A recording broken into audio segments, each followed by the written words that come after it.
La data non è ancora stata fissata, ma come aveva anticipato il sindaco Walter Gallo, sarà proclamato il lutto cittadino a Campodarsego nel giorno dell'addio alla piccola Emanuela Brachia.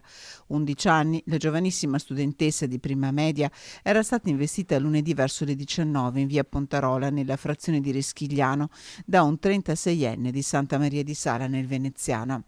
Gravissime le ferite riportate, tanto che il suo cuore ha smesso di battere nelle prime ore di mercoledì nel reparto di terapia intensiva pediatrica dell'ospedale di Padova. Una morte improvvisa che ha lasciato nello sconforto la famiglia di Emanuela, tutti i suoi amici, tutta una comunità.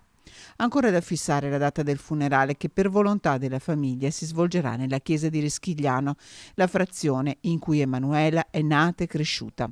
Intanto la procura di Padova ha affidato a un tecnico veronese l'incarico di far luce e ricostruire l'esatta dinamica di quanto accaduto in quei pochi terribili istanti in questo tratto di asfalto.